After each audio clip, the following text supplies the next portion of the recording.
The day the test came back clean, I did not cry. The way I had pictured for 2 weeks that I would. I stood in the kitchen holding the phone after the call had already ended, feeling strangely level, the way a room feels once a fever breaks and nobody has opened a window yet. Not sad, not glad. Just early, somehow, though it was already past noon. For 2 weeks I had been practicing a sentence I never ended up needing. Not the diagnosis itself, I never let myself get that far. Only the part right after it, where I would have to watch someone's face change because of something I'd said. I had a version for the person I would have told first, and a shorter one for everyone after that. The one for myself I never quite finished, not even alone, not even in my own head. This part I have never said out loud to anyone, and even now it sits as a tightness low in my chest to admit it. Somewhere in the second week of waiting, some small, ugly corner of me almost wanted them to find something.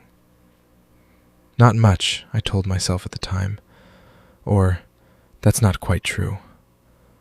Enough that 2 weeks of dread would have finally been the right size, instead of something I seemed to have invented out of nothing, alone, in a waiting room with a fish tank nobody had cleaned in what looked like months. By the second week I had started sitting in the car after I parked, engine off, going through the sentence out loud before I let myself go inside. Whatever was playing on the radio would end, and I tried to be finished by the time it did.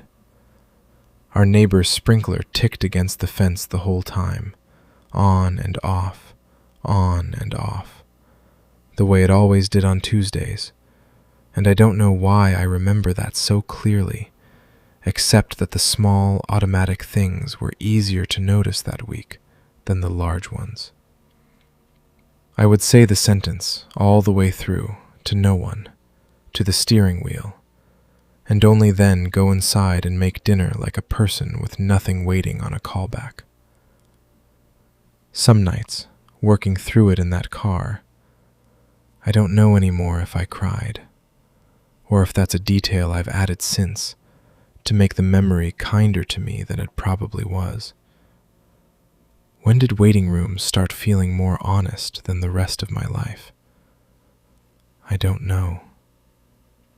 What I do know is that by the time the actual call came, brief and almost bored, the nurse already moving on to her next line before I'd absorbed mine, I had nowhere left to put 2 weeks of a sentence built for a different day. One thing I still have not said, not even here, is what I miss. Not the fear. Never the fear. But for 2 weeks, everything in my life had arranged itself into a clean, honest order. The callback first, work somewhere after that. Everything else so far down the list it barely existed. And the good news took that order away without giving back whatever used to hold the days up before it. I have not figured out what that thing was, or whether I ever knew it, even back when I would have said my life was arranged perfectly well without any help from fear. People kept calling it luck that week, and I let them, because it was true, though luck was never exactly the thing I was stuck on. It wasn't the outcome that had gotten to me.